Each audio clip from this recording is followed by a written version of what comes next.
All right, welcome back to another episode of the Faith and Fitness podcast, where we discuss everything faith and fitness and how those two come together. Yes, sir. Yeah, I got a special guest today. Let me go through the list of what he's accomplished. Former high school multi-sport standout athlete, former college standout athlete, and former professional basketball player. Yes, sir. Did I cover everything? Yeah. I mean, maybe some coaching and all that stuff, but okay, yeah, we'll get to that. Yeah, we'll get to that. We'll get to that. And recently married. Yes, sir. Yeah, man. That's it. Congratulations, appreciate man. You. Trying to be like you. Yeah, welcome to the club, man. We appreciate it. How's that been going, man? Hey, it's been great. Both of us come from good families, so we got good structures, and she's an amazing person. Yeah. Builds me up, makes me better, so it's a blessing to be with Melina. And then like I said, everybody around us always fuels our passion as well. So obviously it starts with us, but we've had great support, and which makes it easier as well going throughout. So awesome, it's been great. Just ready to continue with the relationship and see where it goes from there. Yeah, man. It's a small world because I want to say a couple years back, she had coached. Your wife had coached my youngest in gymnastics. Yep. Yeah, and that's how I knew who she was, but I didn't know who she was. And then it's like the connection is like, oh yeah, okay, Herman. She can still get out there and tumble. And a little bit. Yeah. That's what's up, man. Well, we're gonna start from the beginning. Mm-hmm. You know, if you don't mind, we're gonna start from the beginning. For sure. So let's start with high school. Yeah. You played multi-sports in high school. Mm-hmm. For the public that don't know, what sports were those? Yeah, so basketball, baseball, and football. A lot of people don't know because my dad put me in golf when I was younger. I actually went out for golf freshman and sophomore year, but I was like, nah, I'm gonna play football both years. And then finally played all summer for football my junior year and earned that quarterback starting spot. Baseball I played since I was before I even had memory. I just came out playing t-ball. I was already, kind of coordinated because my sisters play softball. Okay. And my dad was really good at baseball too.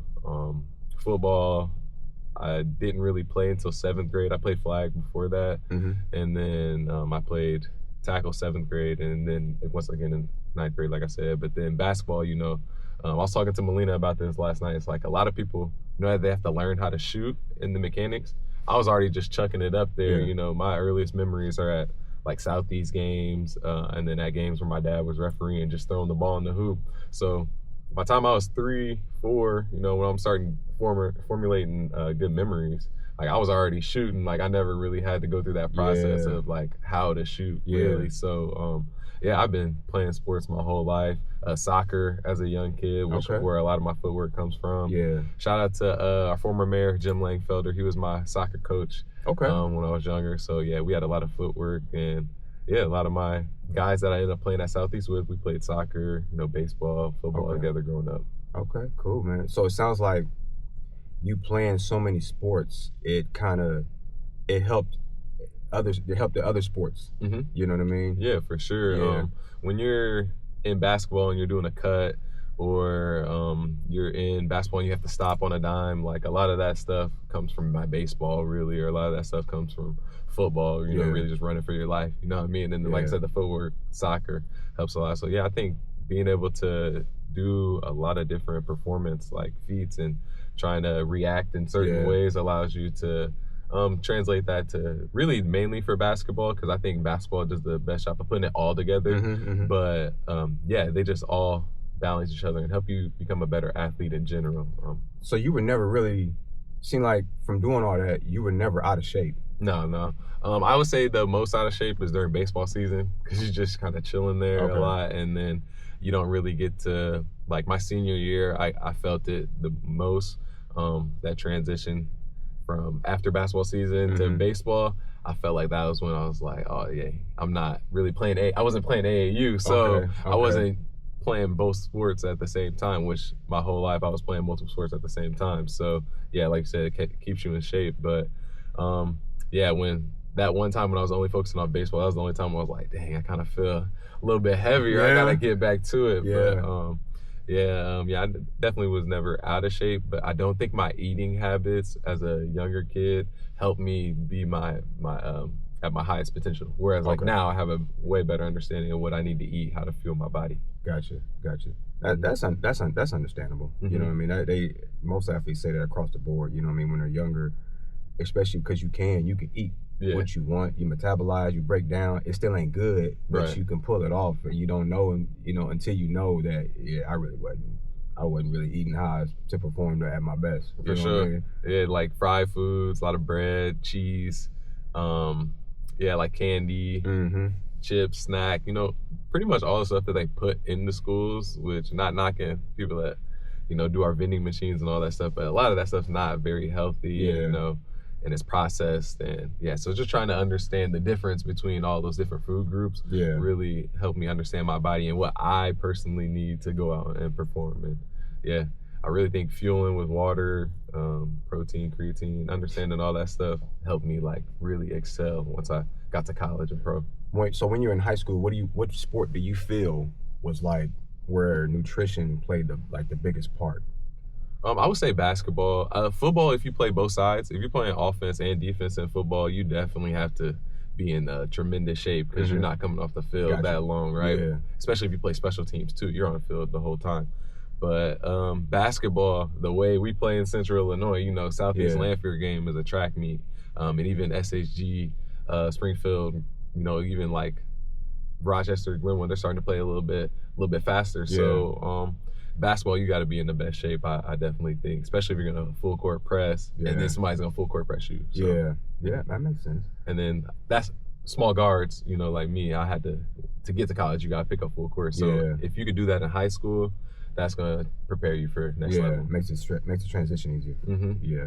So what made you like hone in on basketball as opposed to the other sports?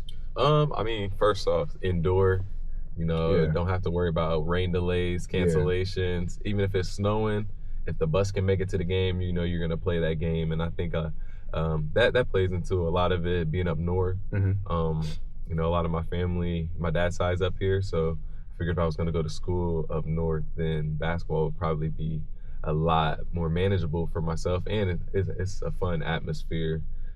Being able to, it's so dynamic. You can do so many different things. The game never really stops.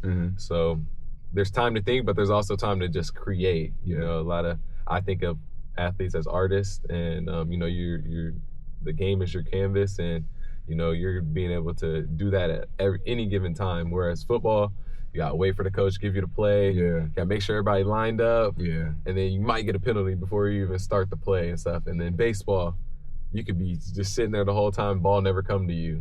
And then you could be up to bat and they never throw you a strike. Like me, I was a leadoff hitter in baseball, so a lot of times I wasn't seeing a lot of great pitches. They kind of try to pitch around me a little bit because they know if I get on and I make a contact and I put in the outfield, I'm gonna get to second base, third base. I'm in scoring position already. Whereas other people like before or behind, they might rather throw to them. So I was kind of always that guy. It's like, let's not give him a good pitch. So basketball was that one where it's like, all right, ball's in my hands, I can do whatever I need to do. Yeah. So how was recruiting, since you was playing so many sports? How was recruiting like for all the sports? Yeah, so at Southeast we have something called the College Room. I'm not sure if they still have it. I think they still have it, but not sure if you know what that is or what other high schools. So it's basically like where they teach you about the requirements you need to get into college, but then it's a place where you can talk with recruiters. So when I had a lot of time. I spent way more time talking to football recruiters than anything else. D3, D2, all over the Midwest. My first scholarships came from McKendree and Quincy in football. And and then from there, that's when the ADs and the other coaches started talking more. People from Southeast started talking on my behalf to those ADs and stuff like, hey, you recruit them for football, but you should probably look at them for basketball as well. And then also Lincoln Land, of course, is looking at me for baseball. But I would say around after sophomore year and after junior year football season, when it's like it turned up a lot, you know, talking to coaches on the phone, you know, they telling you what you want to hear. Hey, you can come here, play football, play basketball, play whatever you want. And it's like, all right, but what's that money situation looking like? Because, you know, you want to repay. My parents were the type of parents that, and I had 2 older sisters, but they still would try to make all my games. So if I wanted to repay them and not make them have to pay, $160,000 for my education, which I'm glad worked out. So yeah, had a lot of time talking junior year. Senior year, actually, Chris Harris, he was at SAG, he was a running back. We were both talking to the Quincy coach for football, and I was talking to Coach Bell, which is the basketball coach, and I was leaning more towards basketball. So we both committed, and we ended up being roommates at Quincy, and we grew up as best friends. So it was a blessing to go to school with him. So you could have played football and basketball. Yeah, at Quincy. Shout out to Coach Kilday. He's at Quincy right now, but he always was trying to get me to come out. Like, hey, we need you at wide receiver. Hey, we need you at QB. Come out here. Like, whatever you want to play, just come out. And I just knew that I wanted to play pro basketball though. So if I played football, 1, risk of injury. 2, I'm missing basketball practice, missing schemes, missing just that camaraderie with your team, especially in college. It means a lot more. And then I don't want to be behind on my skills. So I chose to just stick it out with basketball because I knew that basketball would allow me to see the world. I know that football is they have overseas leagues, but it's not as like popular as basketball. And we have people from here like Eric Gilcrease, Marcus Hurd, like Teddy Tolliver, just people that from around the area that went overseas and inspired me to like, I know I can continue my career. That's pretty cool, man. That you could have did both, but you chose basketball. How was that experience with the college basketball? How was that? I feel like college basketball was amazing. Quincy's a basketball city. It's a basketball town. All the old people will be there watching the games courtside, giving you love, dapping you up before the game, after the game, cheering you on. Like, they might not get out of their seats, but they're giving you energy, yelling at the refs, all that. So Quincy was a great experience. Quincy's kind of like 1,400. It might have more enrollment now. When I was there, it's kind of like 1,400 students, but only 900 were on campus. And out of that 900, like 250 to 300 were athletes. So it's really just all D2 level athletes just kind of hanging out. And then a bunch of people that support that. So liberal arts school. So a lot of people that were creative. So I had a great time there. Coach Bell was the AD as well. So we got good gear, ate good. Got to travel good, stay at good hotels. So I had a great experience, met a lot of lifelong friends that I still connect with, people that are like my financial advisor or people that I connect with on coaching or merchandise or just talk to every now and then. One of my guys from Quincy, Trevor Minnie, was in my wedding. So Quincy's, or college in general, is the place where you get to kind of formulate who you are, build your character, get to see what you're made of, but then also what kind of people you attract around you and how that's going to help you build for the rest of your life. So basketball itself, it started out, we had 2 losing seasons right off the bat. First year, I was probably playing like 12 to 15 minutes a game and coming off the bench.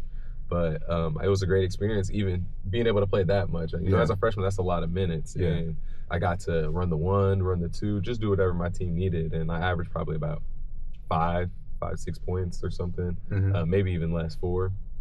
And then my second year, I got to start, but I started at the 2. So as a 5'11" guard, starting at the 2, I was always guarding somebody taller than me.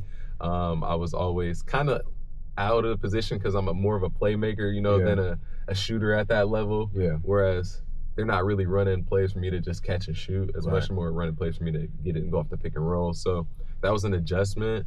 And then my junior year, I actually, in between my sophomore and junior year, I thought about transferring. I talked to, spiritual advisors, Doug Pollock with FCA, shout out to him.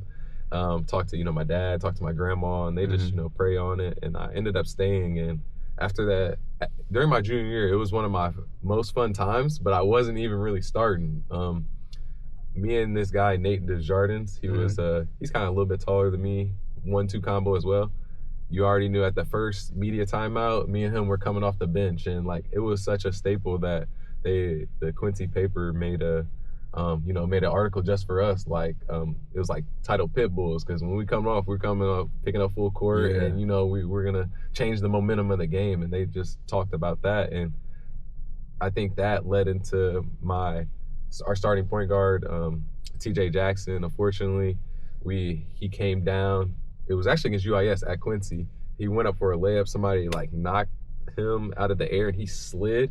And if you've never been to Quincy, we used to have like this two rows of chairs under, and there was like something if you hit, there was like a little ledge or step, and he hit that perfectly, broke his wrist. So that game, I went in, I led him to the win. Like I had like a double-double or whatever, and then I started the rest of the season and then started the rest of my senior year. So unfortunately, you know, somebody had to get hurt, and he had other injuries, but that was like more like a career-ending injury. So it was sad to see, but that led me into then being the point guard full-time for Quincy. And I think that was, for our team, you know, that was a really good thing. People could kind of centralize around me and know that, you know, I'm going to be the head of the team as far as bringing the ball up the court and then picking up full court. So, after that junior year, after that, we made it to the GLVC tournament. We always had made it to the GLVC tournament, but we made it to the actual, you know, where you come together and play at the same central location. Yeah. And then we did well there. I think we were like one win shy of the NCAA tournament. And then, like I said, had a good off season. And then senior year, you know, everybody knew I was going to be starting. We pretty much knew who was going to be starting on that team. And I had a lot of like fifth-year seniors. I was the only true fourth-year senior. And yeah, so we just had a really good year. Started off 15-1, and then we ended up winning the regular season for GLVC, and then we made it to the NCAA tournament at large bid and made it to the second round. So that set up a lot of good things for me to for afterwards. Yeah, and so from that college story itself, it sounds like the way you started to the way you finished, everything that you had to go through, like the early struggles, it seemed like it prepared you for the next level, because you saw like every aspect of like the rotations of your team. Right. You know what I mean? Coming off the bench, you know what I mean? Not winning right off the bat. Right. Not being out of position. Yeah. You know what I mean? It sounds like you've seen a lot. So it's almost like it's like it helped make you the player that you became, because you could see the game from so many different angles. For sure. You know what I mean? Had different responsibilities, you know? That's probably... Yeah, no, that's correct, because, you know, a lot of people can't play off the ball, or a lot of people can't play on the ball. So, you know, you have to adapt to those things where, like you're saying, when I'm at the 2, they're looking for somebody else on the outlet. So I got to run the floor. I got to do my job, stretch the floor. And that's when I really learned how to get way deep in the corner. That's going to make your defender slide way closer to that person that's driving to the basket. Now you got way more room to catch and shoot, or way more room to read that closeout. So those little small things help me understand, all right, now when I get the ball, I know how to attack to draw that defender to kick out. Yeah. Or if that person doesn't come, then I know that means my lane's open. So that different advantage, it is a lot different because then when you are the point guard and people are literally looking for you to get the ball, you know, that the ball's in your hands and, you know, you get to do whatever. Yeah. So, and me, I'm unselfish, so I'm looking up, looking ahead, of course, but I knew what to expect because I had played without the ball in my hands for so long. And to kind of piggyback what you were saying, we went 10-15 or 10-18 or something. I don't know, our first year. Then we went like 13-15, and then we finally went 18-10, and then 25-7. So that progression was there. Like all those preseason sprints, all those off-season lifts, all the, you know, the summer hoops where all of us college guys and the you know, the former pros and just like guys like yourself that just have IQ and knowledge are still hooping. Yeah. All those, like, they matter because like in those workouts or in those open gyms as well, it's like I'm not always going to get the ball at the point, and I'm not always going to run the floor. Like sometimes I might have to set screens, set pick and rolls, you know, do whatever. So being it's still ingrained. You still know how to make that adjustment. Yeah. You can't just be one trick. You know, you gotta be able to do everything. So I think that's kind of what a lot of people are missing. I know you host open gyms right now, and I try to encourage all the young guys to get out there, play with the older guys, because, you know, we'll put the younger guys in their place. Like, hey, it's not your role on this court right now. I know a lot of people had to hear that, and I heard that. And so shout out to all the older guys that we play with. Like, like Odell, he'd always post me up. Yeah. Phil Jones, he'd always post me up. So, even my older cousins, my cousin Locke, they would always just post me up, and like it just try to give me a beating. But it taught me how to play in the post, how to work around. Yeah. Because a lot of times that's what teams scheme for against me. Like I'm a smaller guard, so they'll try to go pick and roll, try to get me to switch, and then they'll try to throw in the post. So yeah, I got to work around and do that. So, that's defensive side, and we talk about offensive side. And there's so many different facets. Out of bounds, after timeouts, in transition, just everything. And I will have to say, we use Synergy Sports. I don't know, Synergy Sports Tech, and that breaks down your game so much that I was always on there looking at my turnovers, looking at my missed shots, looking at my next opponent. How do they play defense, or how is this team guarding me? What are they doing? How are they guarding me on the pick and roll? So understanding coverages and all that, like college basketball definitely takes your IQ to the next level, because it is a system, and it is a professional system. So you can get thrown behind, you can fall behind real quick, or you can advance with by staying in tune with your coaches, talking. I feel like that's what I did. And as I'm thinking about it right now too, a lot of the off the court stuff goes into that as well. So I was in SAC, which is a Student Athlete Advisory Committee. So I was representing my team to vote for NCAA. So I was up to date on a lot of rules, just off the court. And then I helped start FCA, Fellowship of Christian Athletes at Quincy too. And I think that's still going. So me and my other teammate, and so we started that. He's my financial advisor now. Okay. But we started that, and to do those things off the court, it kind of helps you focus on the court too. Like, hey, we only got 4 years to do this. Like, you got to really be really intent on what you want to do, how you want to do it, and know when to make a lot of decisions. So, yeah. That's awesome, man. And it sounds like to me, like based upon what you just said with the off the court stuff, it's like it kind of ties into, and we'll talk more about it, of like what you're doing now, is that when you're doing stuff off the court and on the court, it's almost like it kind of keeps you in that mode. Yeah. You know what I mean? Like there's nothing going on that doesn't have like a discipline or structure to it. So it kind of carries over. Everything carries over into everything. You know what I mean? So it's like you're doing that stuff off the court, but it helps you on the court and what you're doing on the court helps you off the court. You know 100%. What I mean? Because you gotta stay on point. You know what I mean, with everything. Yeah, how you do anything is how you do everything, for sure. And if my character and my DNA isn't showing up in how I play, and it's also not showing up in how I just treat the person at the front desk, that when I'm coming in, like if it's not showing up, then I'm not being who I am. I'm not walking in my purpose. And so, that's how I was raised, to make sure I'm focused like all the time. And of course there's time to have fun and just kick it and that, but when we're talking about these type of environments, there's that structure, that discipline that needs to happen. And if you're not preparing and showing up, then you'll fall behind really, really quick. Because like being able to go overseas and see how people are preparing to try to come to America to play,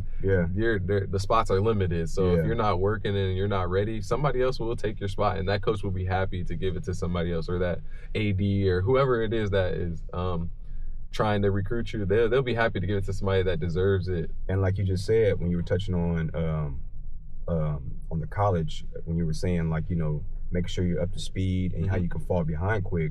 That's just like you said with the professional sports. You're like, hey, if you're not ready and you're not on it, they got somebody that, you know what I mean? Like you said, I mean, even me, like right now, like I still feel like I'm ready. I could, like physically ready. I could go overseas and play right now, right? But like, I know that is not my purpose that I need to walk in right now. So exactly. People have to understand, like, all right, if this is and certain countries have rules, right? After you graduate, you only have 18 months in England to play pro. So if you don't play pro within that 18 months, or you haven't played pro within the last 18 months, then you won't even get the chance to play, because they don't think you're good enough. You know what I mean? So you have to like, because you're not, because they probably feel like they assume that you're not as sharp for it. Exactly. You're not in condition. You haven't been coached. You haven't been led. You haven't worked together for a goal. You haven't consistently showed up to practices and all that stuff. So there's a trap people can fall in, especially in America, when we're uninformed about some things, we may think, oh, I could just pick up and go because I'm 6'9" with bounce and I can shoot. Like, well, have you played the last 2 years? Are you conditioning right now? Like, there's so many things that go into it where I think, and there's been plenty of people that I grew up with that were more talented than me and just didn't really take that same talent and discipline into their academics or into their extracurricular activities, because people that are admitting you into these schools or people that are hiring you for jobs, most of your resume is going to look the same as somebody else, but it's those extra things. It's the way you articulate. It's the way you draw in your story to how it fits into their community. That's what they want to see. And I just don't think people take that seriously. They more so just think I'm the best, so I'm going to get there. And it's like, people don't really, not that they don't care about you, but they care about how you can impact and how immediately. Right away. They don't want to wait 2 years. They don't got 2 years. That coach might get fired. Right. So it's crucial it's trust. And me being able to coach at the college level too. Shout out to Coach Matt Brock at UIS. Great. I think he does a great job over there, and I hope that's why I wanted to go more into training, because I hope all my athletes are able to go to that level. But one thing that he definitely told me is like, we're preparing these guys to be young men. They're going to be fathers. They're going to be dads. They're going to be leaders in the community. I have to trust them. I have to trust that I can take this guy to the hotel and I can go to my room and chill, and he's not going to sneak out. And then I get a call at 2 a.m. like, hey, coach, your players are doing X, Y, Z, Right. So that's really what a lot of that hard work and that focus comes into play is because you're going to get your opportunity. It's about what you do when you have it. Before we touch on the professional career, what are the things that helped you, become the person that you became when you were juggling, the college sports, the off the court, like we were talking about, like just making sure that you maintain that character in everything you do, which apparently I already know you, so it's it's just in you, you know what I mean? Where'd that come from, like growing up? I feel like my family, so it's like you don't have a choice. Like I grew up going to my grandma's house like a lot of Sundays, so we had a big family, so I saw a lot of them there, and they were older than me. I'm the youngest grandson. There's two granddaughters that are younger than me, but when we talk about like grandchildren, not great grandchildren, I was the youngest grandson. So a lot of people are older than me when we're going to those Sunday dinners and stuff. So I'm the youngest one playing up with the older kids for a little bit before I became like, the middle of the pack with the great grandkids, right? So I had to be in my place. My sisters are both older than me, 5 years and 9 years older than me. So I had to go watch their games all the time. Like, it wasn't just all about me. And I think that's what taught me a lot about life. Like, I always remember I had to go to Kansas City just to watch my sister play. And I'm like, man, I could be at home playing baseball, football, anything. But it's like, hey, this is your time to support. So I had a lot of time to support. My dad's a alderman. My mom's she's in Delta and does a lot of different things with a sorority. My aunts, they're in Delta. My sister's in Delta. So, La Petite, all these things. Growing up, I was in Junior Frontiers. Shout out to Derek Stapleton. I know Derek. I was in Frontiers for a little bit. So I learned a lot through those off the court mentorship type of things. I learned a lot from my dad. Was like a youth group type of leader. He would take our church on trips. Like, we took trips to go see Andre Iguodala. As a kid, my mom's from South Carolina, so we would always drive down there. If nobody's ever driven to South Carolina or just across the country, waking up at like 3 a.m., 4 a.m., getting in the car, obviously as a kid you get to sleep, but you wake up, you might be in like Memphis, Tennessee, or you might be in Atlanta, Georgia, and it's dark outside, and you're like, well, hey, how we get here? Or whatever. So all these moments where you have to practice patience, basically. I think that's what taught me how to go about my life, and having great friends, having great family members, having people who have good high character, but they also have artistic and creative ways about themselves. So it's like I get to admire them, and then they also help me get better. So that's what life's about. Like, it's not all about what I can do, but of course, if I maximize myself, others can maximize around me. And I think I just had a lot of people that had that same mindset. Yeah. I think that's awesome, man, because I didn't know that about like all of that. You know what I mean? You growing, I didn't know, that to that extent. But I think it's awesome because it's like it's almost like you didn't have a choice in the matter. Nah. but it was like it happened to be like from a positive standpoint, right, until you got to the point where you were old enough to understand it and appreciate it and be like, you know what, this is how it's supposed to be. You know what I mean? Like you can either be come from a negative standpoint or a positive standpoint. Yep. And you can always be in that mode. And as long as I've known you, you're always in that mode. You know what I mean? And it's not like you're trying to force it. It's just second nature. It's second nature. It's in you.